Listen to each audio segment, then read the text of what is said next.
Vai plānota medicīnas karjera Vācijā, bet nav īstas skaidrības par valodas prasībām? Šodien mēs apskatīsim vienu no pašiem svarīgākiem soļiem. Tas ir FSP jeb medicīnas valodas eksāmens. Tā nu ķersimies klāt.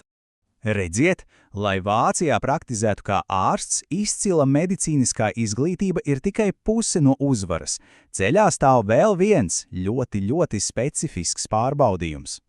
Un tas nav tāds parasts valodas tests, kādu varētu iedomāties. Tā ir īsta simulācija, kas pārbauda spēju komunicēt reālās, bieži vien springtās medicīnas situācijās, sākot ar sarunu ar pacientu un beidzot ar ziņojumu kolēģim. Bet kāpēc tam ir tik liela nozīme? Nu, pavisam vienkārši, tas nav tikai kaut kāds certifikāts. Tā ir īsta atslēga, kas atslēdz durvis uz profesionālo praksi Vācijā. Viss grozās ap vienu maģisku vārdu – approbation. Tā ir oficiālā licence, bez kuras medicīnas diploms Vācijā, diemžēl, ir tikai papīrs. Un, lai šo licenci iegūtu, vispirms ir jānokārto FSP eksāmens. Un te ir pats svarīgākais, kas jāatceras. FSCP nepārbauda medicīniskās zināšanas, tik pieņemts, ka tās jau ir. Eksāmens fokusējas tikai un vienīgi uz vienu lietu.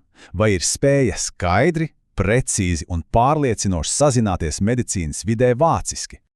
Tātad, kā tad īsti izskatās šis pārbaudījums praksē? Nu, ķersimies klāt un sadalīsim to pa sastāvdaļām, lai redzētu, kas tieši sagaida katrā solī. Tas ir viens vesels 60 minūšu komunikācijas maratons, kas sadalīts 3 lielās daļās. Katra no tām ir kā tāds fragments no reālas ārsta ikdienas. Saruna ar pacientu, tad dokumentu kārtošana un, visbeidzot, gadījuma prezentācija kolēģiem. Jā, tieši tā. Katrai daļai ir atvēlētas precīzi 20 minūtes. Var teikt, ka tā ir tāda kā miniatūra darba diena, kas ielikta vienā stundā. Un tieši šī praktiskā pieeja padara eksāmenu tik vērtīgu, tas ir maksimāli pietuvināts reālai dzīvei klīnikā. Labi, sāksim ar humāno medicīnu. Paskatīsimies, kas tieši notiek katrā no šiem 3 20 minūšu cēlieniem. Tātad pirmais posms – saruna ar pacientu. Šeit pretī sēdēs aktieris, kurš tēlos pacientu, un uzdevums ir, divkāršs. Pirmkārt, protams, ievākt anamnezi, bet otrkārt, un tas ir tikpat svarīgi, ir jāveido uzticība. Atslēgas vārds šeit ir vienkārša valoda, nekāda medicīnas žargona. Un tad otrā daļa – dokumentācija. Šeit notiek, es teiktu, dramatiska stila maiņa. Tās piezīmes no sarunas ar pacientu ir jāpārvērš oficiālā medicīniskā ziņojumā jeb ārsta brīvs. Un te nu gan ir jālieto precīza profesionāla medicīnas terminoloģija. Un visbeidzot, trešā daļa – prezentācija kolēģi. Šajā brīdī pacienta gadījums ir jāizklāsta vienam no eksaminatoriem, kurš, protams, tēlo kolēģi. Un te pārbauda ne tikai to, cik brīvi tiek lietot medicīniskā terminoloģija, bet arī to, vai sarežģītas lietas var paskaidrot vienkāršāk, ja tas ir nepieciešams. Labi, bet kā ir ar zobārstiem? Struktūra? Jā, ir ļoti līdzīga, bet saturs un uzdevumi, protams, ir īpaši pielāgoti tieši zobārstniecības specifikai. Jā, arī zobārstiem ir tie paši 3 20 minūšu posmi. Galvenā atšķirība, protams, ir kontekstā. Viss notiek zobārstniecības kabinetā, nevis slimnīcas uzņemšanā. Visa terminoloģija, visi scenāriji, viss ir par zobārstniecību. Pirmajā daļā zobārstiem ir, papildu uzdevums – nomierināt pacientu, jo mēs zinām, kā tas ir. Tāpēc ir svarīgi ne tikai savākt anamnēzi, bet arī ļoti skaidri, mierīgi un empātiski izskaidrot, kas tieši tiks darīts. Tad seko dokumentācija. Zobārstiem šis uzdevums ir ļoti praktisks. Jāizpilda standarta zobārstniecības veidlaps. Te galvenais ir precizitāte un, protams, pareizu terminu lietošana īstajā vietā. Un trešais posms zobārstiem ir ar savu odziņu, unikālu uzdevumu. Proti ir jāapraksta panorāmas rentgens jeb OPG, tātad šeit ir jāparāda, ka vizuālo diagnostiku var apvienot ar skaidru un profesionālu komunikāciju.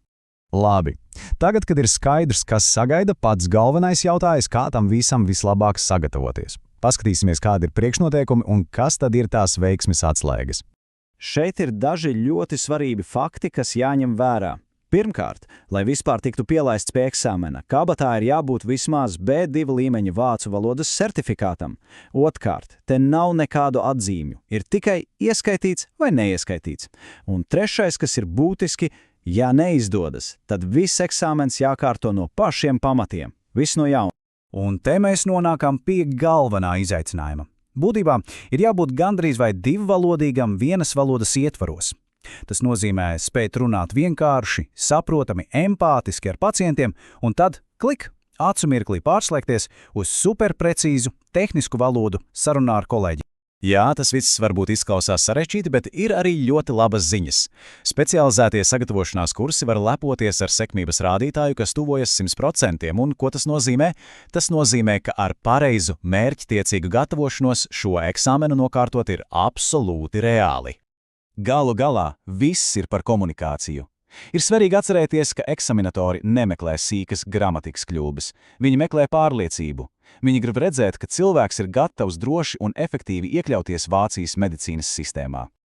Un viss nonāk pie šī viena skaitļa – 60. Tikai 60 minūtes, lai parādītu visu, kas ir apgūts. Lai parādītu, ka gadiem krātās medicīnas zināšanas var veiksmīgi pielietot jaunā valodas vidē. Tas ir liels izaicinājums, bet vienlaikus arī ļoti skaidri definēts mērķis. Tātad, galvenais jautājums paliek, vai vācu valoda ir gatava darbam klīnikā? Tieši uz šo jautājumu atbild FSP eksāmens, un tā sekmīga nokārtošana ir tas izšķirošais, tas pats svarīgākais solis, kas paver durvis uz profesionālo nākotni Vācijā.